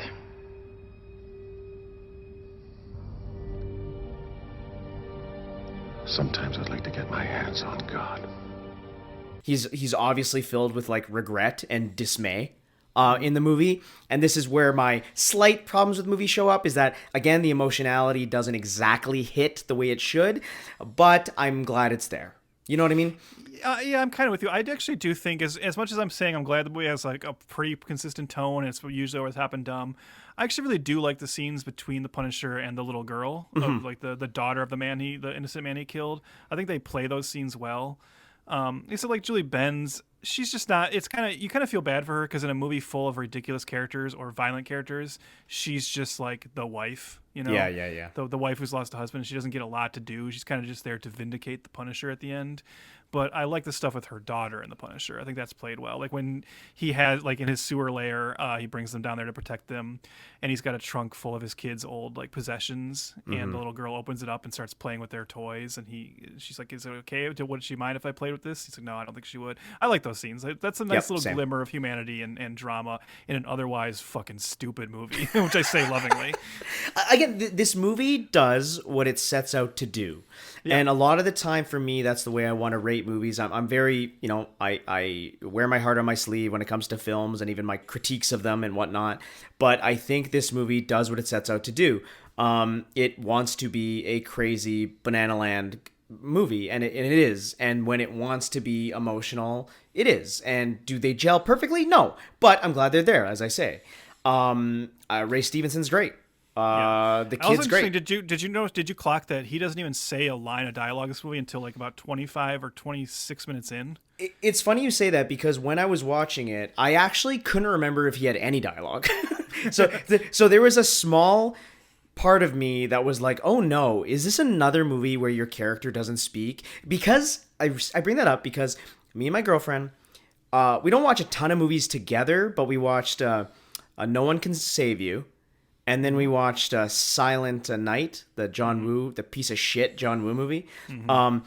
both of those movies, your main character says nothing. And I was like, oh my God, is the third movie we've seen just another character not speaking? But luckily he does speak, and he has many lines after that. But yeah. Yes. Yeah. But until that time, you're just seeing him murder people and stick a pencil up his nose to fix it after it gets broken. That was great. Love that. Yeah, Love great. That. So you finally, Trev, after three movies in, you finally get your favorite comic book character, Microchip. You finally get it. Well, when we talk about this movie, like honestly having like, at least elements of humanity, let's actually give it up for what I think is actually a really good performance by Wayne Knight as Microchip. And you watch it and you go like, oh, it's actually really strange. And when you finally see it in action, that the previous two filmmakers hated this character this much and didn't want him in here, because he works very, very well in this. Oh yeah. And actually he does work as a nice, like, grounding emotional center for the Punisher. And I like the little detail of, even like that he runs his whole operation out of his apartment where he's taking care of his elderly mom. Like, that's very sweet. And like that there are glimmers of actual friendship and humanity between him and Frank. Like, he actually brings it out of Frank. I really like Wayne Knight, and I really like Microchip in this movie. So yeah, I'm not a huge Microchip guy in the comics. But I think it works really well here. Yeah, I love Wayne Knight. I mean, he's in my favorite movie of all time. I mean, he's one of the greatest. Oh my God! You know what? I do like Space Jam. I know. Yeah. I'll defend Space Jam in a different podcast, but yeah, he's in my favorite movie, Jurassic Park. Obviously, one of the best villains ever. And my favorite TV show ever, fucking Seinfeld. So there you go.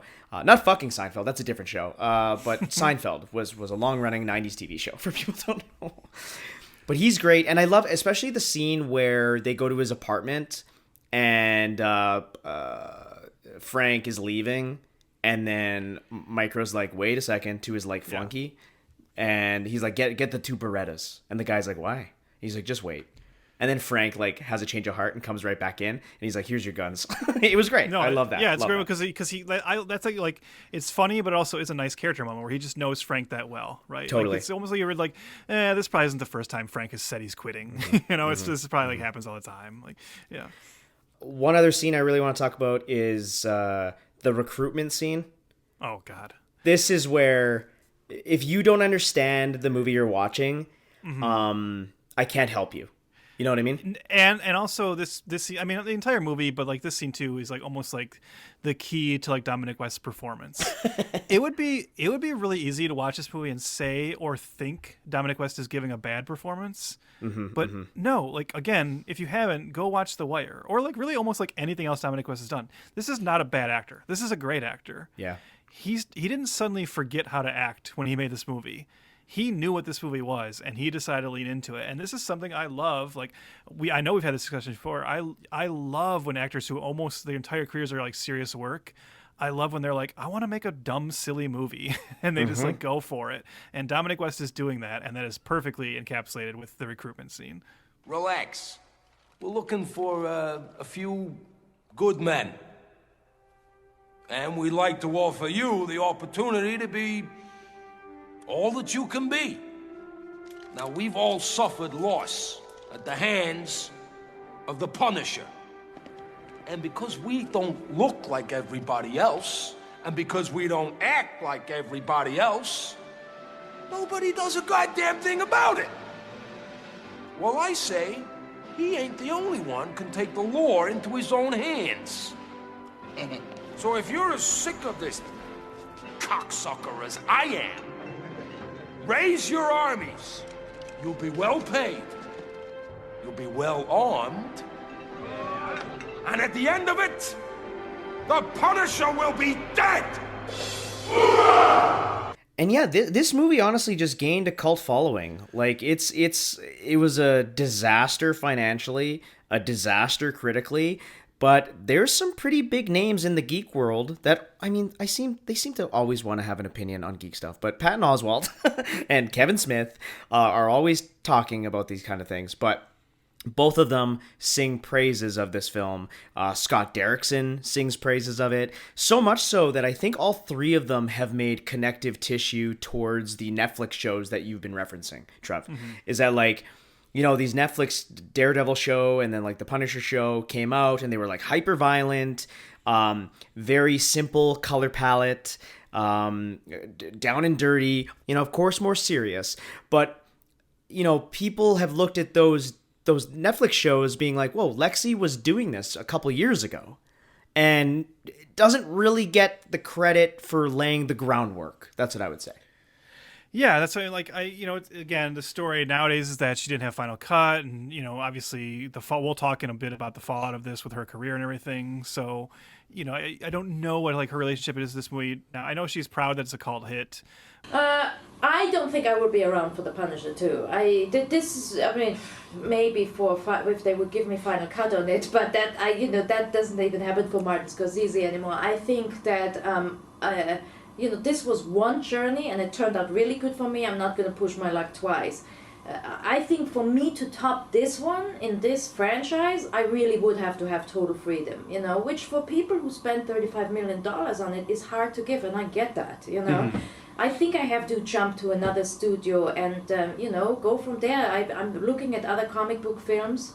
I'm hoping that Ray returns to the franchise, and I'm rooting for Ray to direct the next one, Oh, is he interested in that? I didn't know that. I'm making him interested. Any other director is going to be screwed at this point on the sequel. What are you going to do? Do it like this? Do it completely different? And then everybody's going to be on your ass for that?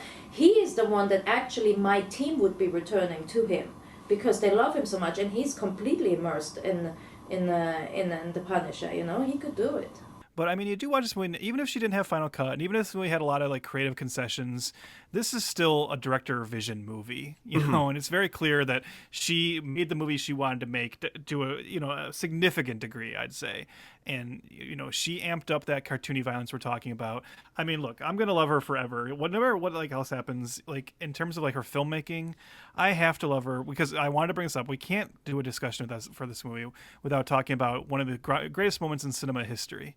You think about like those amazing moments that stick with you. The shark popping out of the water in Jaws. The T-Rex attack on the car in Jurassic Park. Like so many classic moments. The Rosebud in Citizen Kane. Let's go. This is the Inception City folding in on itself, like stuff like that. I'm gonna track the history of cinema, just going directly from Rosebud, the sleigh in Citizen Kane, to the moment where McGinty, the leader of the meth-addicted Irish Rastafarian gang, yes, that's a thing in this movie. Hold on, the parkour gang. Parkour gang, yes. We gotta add that in. Remember, in 2008, parkour is so hot right now. You know how there's certain things in life that you experience and then you're sad because you'll never again get to experience them for the first time? That is how I feel about the moment in this when the parkour gang is doing their thing, jumping from rooftop to rooftop, and one of them is mid-air in between two buildings and a fucking missile flies into frame and explodes the guy. Yeah. Oh, that is cinema. That is cinema right there. It's beautiful. Chef kiss. Yes. And it's topped off with a cherry where the last gang member who's begging for his life gets thrown off the building, landed on a spike gate, laying there dying, and then Frank jumps off said building and breaks the guy's neck on the way down. Yeah. And like nothing happened. Yes. Yeah, it's great. There are so many moments like that. I mean, I alluded to it earlier. I laugh every time also when Budiansky, like the bad guys come to Julie Benz's home to try and find out where her husband's money is. They think he has stashed somewhere. And Budiansky, the FBI agent, who's kind of going after the Punisher because he was the partner of the FBI agent Frank killed. He gets there first and he like ties up the bad guys. At this point he's kind of working with the Punisher, but it's an uneasy alliance. Yeah. And he's got the bad guy tied to a chair. Frank comes in holding the little girl, we should say, by the way, holding the little girl in his arms. Oh, you're right. I forgot. And Budiansky's like tells Frank like, yeah, okay, I'm calling in back up. They're going to be here in a moment to arrest him. And Frank just pulls his shotgun up and shoots the guy right in the face while holding the girl. And it's just framed so funny. I'm calling this in. Put your hands behind your back.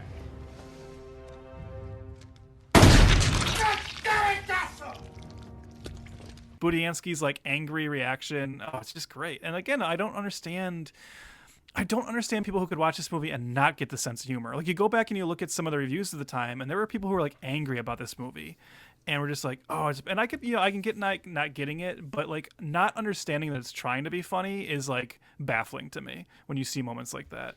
Yeah, one of our favorites, Roger Ebert. We talked about him in a while, but he gave the film 2 out of 4 stars, which isn't great. And he does the 4-star rating that I adopt, and I've been doing as well. I know that's a point of controversy with Trev, but take it up with Roger Ebert, not me.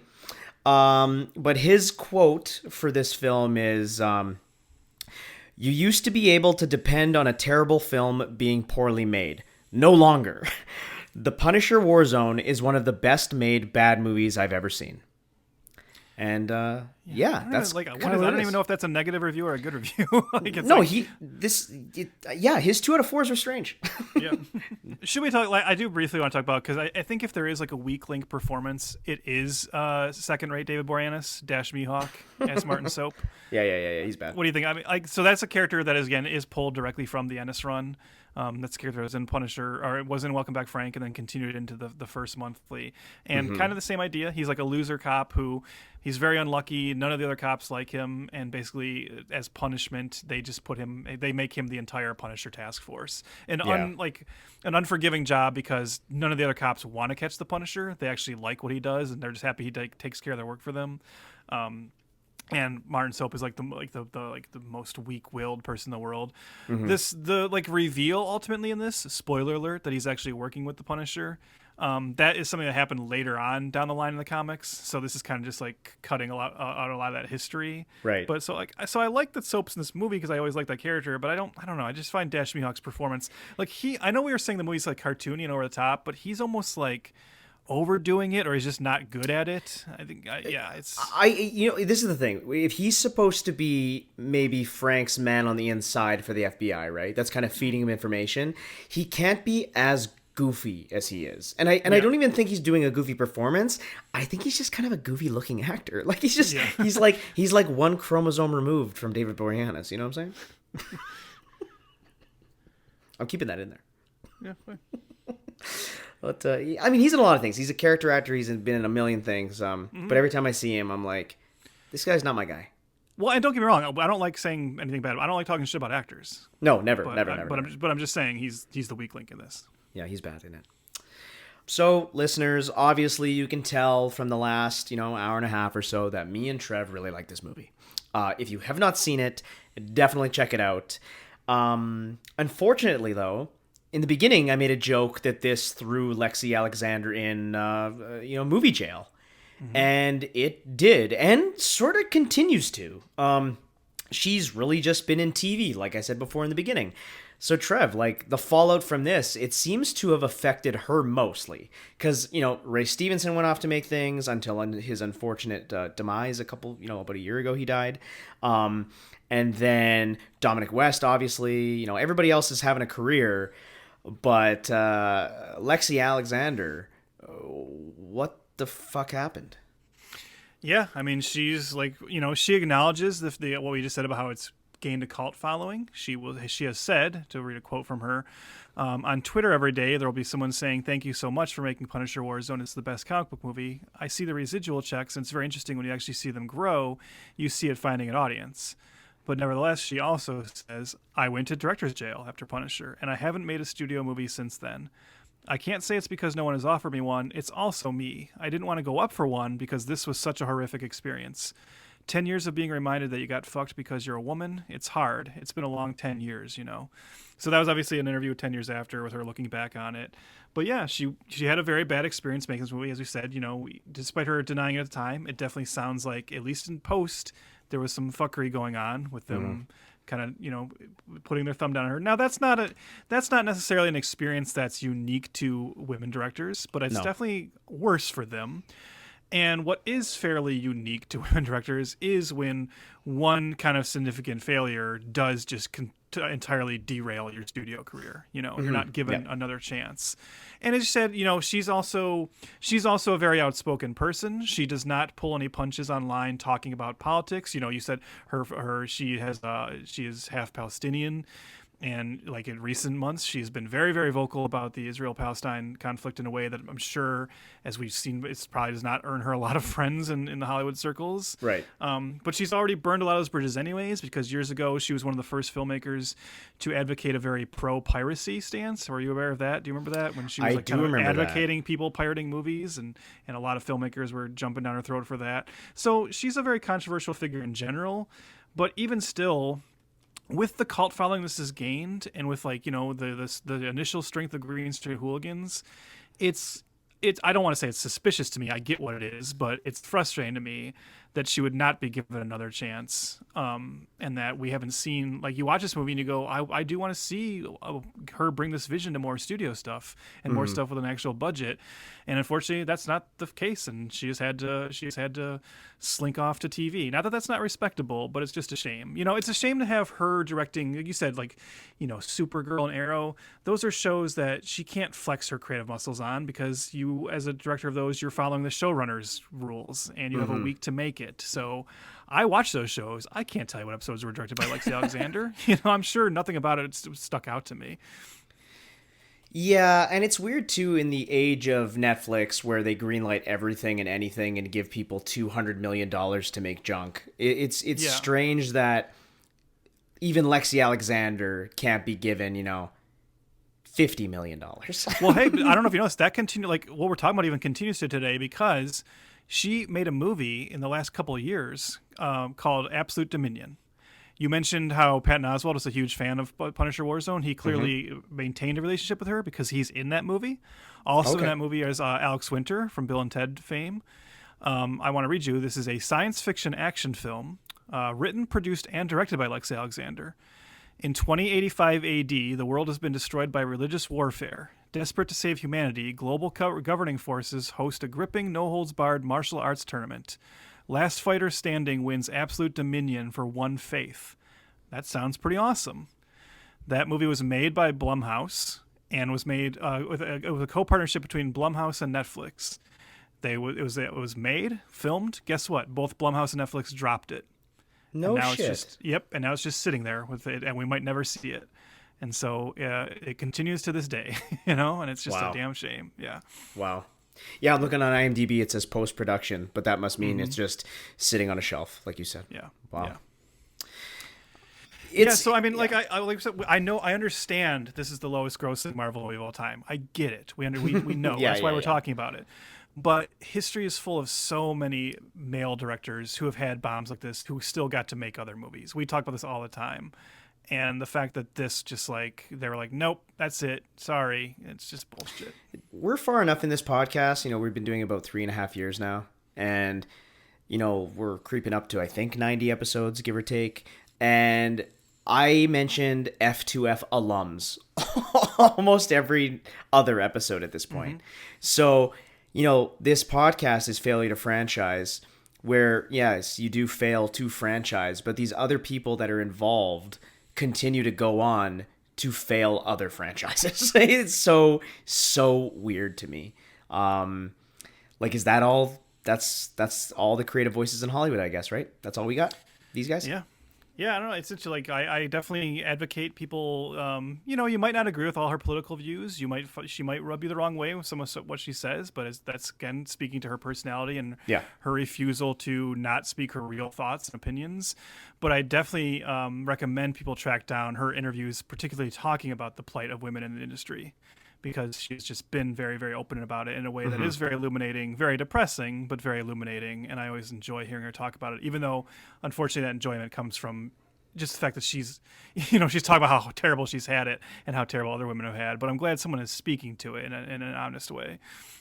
Yeah, and I think the best way to wrap up a conversation about Lexi Alexander is actually to give her the final word on the subject. This is from an interview with Gizmodo from 2018. "This isn't about me," says Alexander, who has been vocal about the bias she experienced in the business and her fight to improve the reality for other female filmmakers. "This is about every woman that follows in my footsteps. Can any movie be directed by a woman? Yes. I've never thought we lacked the ability. There was a time when I thought being the only woman hired to direct action was a great thing.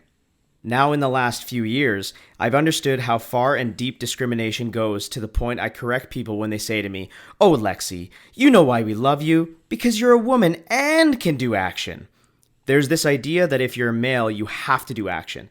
It just comes apparently with having a penis. But if you're a woman, you have to be a world kickboxing champion and a former stuntwoman before they'll believe you know a little bit about action. Yeah. Look, why? As someone who's seen Punisher Warzone, she knows action. Yeah. And you know what? Here's how I'll wrap it up. This is a movie I'm not even sure it's still going to happen, but it's something we talked about in previous episodes. Let's get this going here, Chris. Let's get Failure franchise starting a campaign. Lexi Alexander for Margot Robbie's Tank Girl reboot.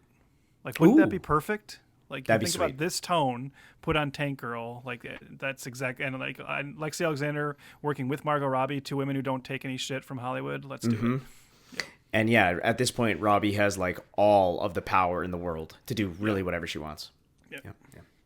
Okay, so on an even bleaker wavelength, instead of talking about women being discriminated forever and ever in Hollywood, let's talk about why the Punisher and the Punisher logo is destroying youth. Anyways, go. Let's do it. Well, I mean, yeah, it's you know, we mentioned earlier that this character, at the start of this episode, we talked about the MCU's treatment of this character and how apparently Bernthal is bringing the character back for the upcoming Daredevil show. I don't know if that's still the case, considering they've like completely reconceptualized that show, and I haven't heard any updates on that aspect of it. But I know there was definite rumors that Bernthal was one of the characters they were bringing back. But I think you and I and everybody are very interested to see what that might look like.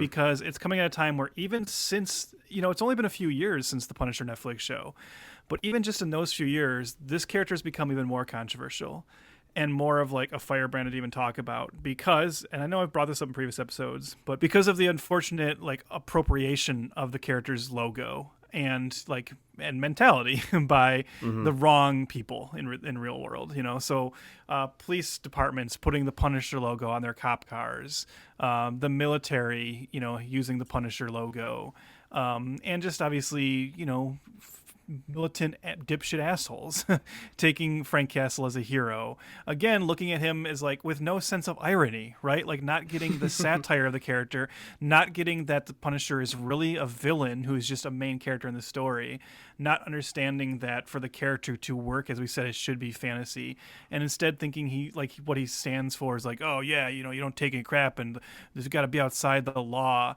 Marvel has tried in the slightest of ways to address this. There's you know, you'll see very often when this discussion gets brought up, you'll see people post like a one-page like excerpt from an issue where Punisher comes across a couple cops who tell him that they see him as a hero, and the Punisher is like super offended by that and like tears up their version of his logo and even tells them like, you're not supposed to like me, you know, I'm you're supposed to do the real job. I'm supposed to represent the other, you know, the bad side of this. The Punisher's creator, Jerry Conway, has been very vocal about, you know, his dismay with the fact that this character has been adopted as kind of like a right-wing, you know, and police hero. That's disgusting to him. He has actually advocated, which I really like this idea, he's advocated that Marvel like relaunch the Punisher as a black character instead to kind of scare off that fan base.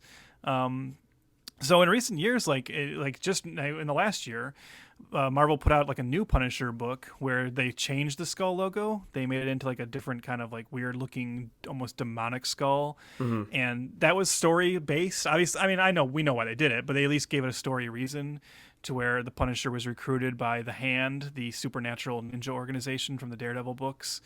And ultimately that book, which was written by Jason Aaron, who's a great writer, and it was a fun book, but it did seem to primarily be made to sideline Frank Castle for now. Like the book basically ends with him no longer being the Punisher. Right. And even having a moment of like kind of realizing that his like mission was wrong and that he was always in the wrong doing this. I don't know that any of these people, any of these idiots who like are in love with the character for the wrong reason are going to buy into that. But it sent him off into like a fantasy realm where he's like now residing, taking care of this group of kids. But the weird thing is, they decided, again, it's too popular of an IP, and Marvel relaunched a new Punisher book just within the last couple of months, creating a new character. And like my problem with that again is I kind of had the Jerry Conway idea where I was like, you know what they should do, just to like kind of turn off any of these people who have the Punisher logo on their trucks and they're all these like right-wing idiots, is the Punisher should be like a black guy who's specifically going after crooked cops. Like that's the way to like kind of reinvent the Punisher. But at the end of the day, Disney and Marvel are too scared to make any kind of like huge move like that. It's that kind of thing where they'll say they don't appreciate the Punisher being used that way, but if they're going to get money off of the sales of anything, they don't want to rock the boat too much. So the new Punisher is like this super Aryan looking blonde guy who's an ex-SHIELD agent. So now he's like a blonde like cop, basically. So weird. just one of the strangest decisions for a character that's already been very controversial. But yeah, this is like another long-winded way of saying, just in recent years there's been more and more discussion about the Punisher's place in the pop culture world and in the Marvel universe, with even a number of creators, like content creators, finally just saying out loud, acknowledging like, we don't necessarily like that character, or we don't know if that character is still relevant or should be used, because he was a product of the 80s, and the 80s was a time coming out of the 70s. Again, we talk about cultural differences between the US and Canada, but you probably know just from your pop culture consumption that the crime levels in the US was such a huge news story in the 70s and 80s. Like crime was rampant, crime was out of control, particularly in big cities, and that's why you had so many vigilante stories. That's why the Death Wish series with Charles Bronson was so popular. That's why a character like Dirty Harry was popular, a cop who played by his own rules. And that's why Red Green was really popular up here. yeah. Canada's ultimate vigilante. But no, the Punisher is a relic of that time when we wanted that kind of vigilante as heroes. And we've had more of like a cultural and socio-political like reckoning with that, where now we understand that the Punisher is a weird character to position as a hero, and a weird character to root for. And I think if you're only doing stuff like Warzone, where you say, yeah, he's ridiculous, he's stupid, it's satire, then it works. But to play him seriously, it gets a little more icky and a little weird. And so even a huge fan of the character, I don't know if I have the answers to that, but all I can say is I don't envy anyone who's trying to figure out how to make a new Punisher movie or show, because there's a lot to wrestle with that character right now, in particular the way he's been co-opted by the wrong people and the way he's just like not the kind of hero the world needs. Well, and I think that's why we land firmly that this character should take the Warzone route, right? It should just be cuckoo. Yes. Like just be insane. Just be Dick Tracy. Like be insane and cartoonish on another level. So even like with Disney rejigging the new Daredevil show, and sounds like that they are going to re-canonize the Netflix stuff, I mean, I would say there's a higher chance or higher probability that we'll see John Bernthal back for sure. Now, is that down and dirty, super serious way the right way to go? I'm not sure. I think we're both in the camp of maybe not. But again, people from all walks of life love that Netflix show. So I don't know. I don't know what the answer is, like you said, but I think both of us can agree that make it cartoony, make it dumb, and take that, I guess, power away from the wrong people so they can look in the mirror and realize, oh, I'm fetishizing a total sociopathic idiot. You know what I mean? Like, not that that's the Punisher. That's not what Frank Castle is, but... Well, no, I think it is. I think, like... I guess you're right, I think if you would talk to even Garth Ennis, I think Garth Ennis understands that the Punisher is a sociopath. Yeah. You know, he's a psychopath. It's just Garth Ennis knows how to tell stories which either play on that for, like, comedy or play it to a degree where, again, if he's telling a very serious story, he's even still willing to look at, like, the moral implications of it. You know, one of the Punisher storylines that Garth Ennis wrote in the Max book, which some characters, I think Budiansky comes from this storyline, was a story called Widowmaker, where like the widows of a bunch of men the Punisher's killed team up to try and take out the Punisher. So like Garth Ennis knew to acknowledge, like, you know, the damage of this war too and what it does. And you had other comic book writers, like a lot of comic book writers have like gone out of their way to make Punisher seem and look foolish in books, you know, when he pops up in other books in recent years. So I think I'm not saying it's the only way, but I think it works best when you make it comedic and play it over the top. Yeah, I guess there's just no reason to make him super, super serial. I am super super serial. You know what I mean? Just so serial. You know, like there's no reason to make him that way right now. Which, though, I mean, that's what they're gonna do. Yeah, and the fan base you're talking about will never have the self-awareness to like Mhm. go like, oh, I'm rooting for a sociopath. Like they don't care. Like that's what they like about it, right? Yeah. They see him as this like anti-establishment rebel, and they think that's cool, Mhm. not realizing that like the point is that he's in the wrong actually. But yeah I don't know. Warzone rules. That's all I know. It does. Yeah. Well, Trev, I think many listeners will agree with us that we are sociopaths because of our theme months. Thus concludes Punisher. What is it? What's our theme? The Punishment Party, whatever it is. New Year's Punishment Party. New Year's Punishment Party. Sidebar: Did you hear the line in the movie where that one gangster says, "I'm here for the Punisher Party"? Did that clock for you? I didn't, but yeah. Okay, well, I'm placing it right here.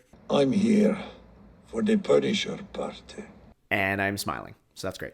So that's done. We are moving on to Frienduary. That's what we're sticking with that, right? I guess we're going with that, yeah. Yeah. We are going into February, but in this case, it's Failure to Franchise presents Frienduary. Okay. I guess that's how you say that, yeah. Yeah, Frienduary. Yeah. You know, I workshopped it, okay? All right. I workshopped it. There's a couple iterations, but that was the one that I'm like, no, we got to go with that one. February 13th, we're looking at a friend classic, Mac and Me from 1988. And then February 27th, we're looking at A-X-L, a.k.a. Axel from 2018. That's a man or it's a kid in a robot dog movie. Yeah. Oh man. You know, I really love was this. Fun looking at Punisher movies, wasn't it? Yeah. Well, you know, you got to start the year off with a bang. And now that we've lured listeners in, thinking that they're gonna get quality.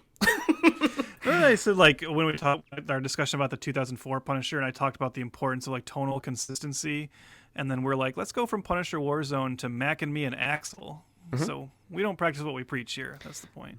No, we're trendsetters, really. Follow along at F2F Pod. That's at F2, the number 2F Pod. That's on all the socials, so like us there, like us everywhere.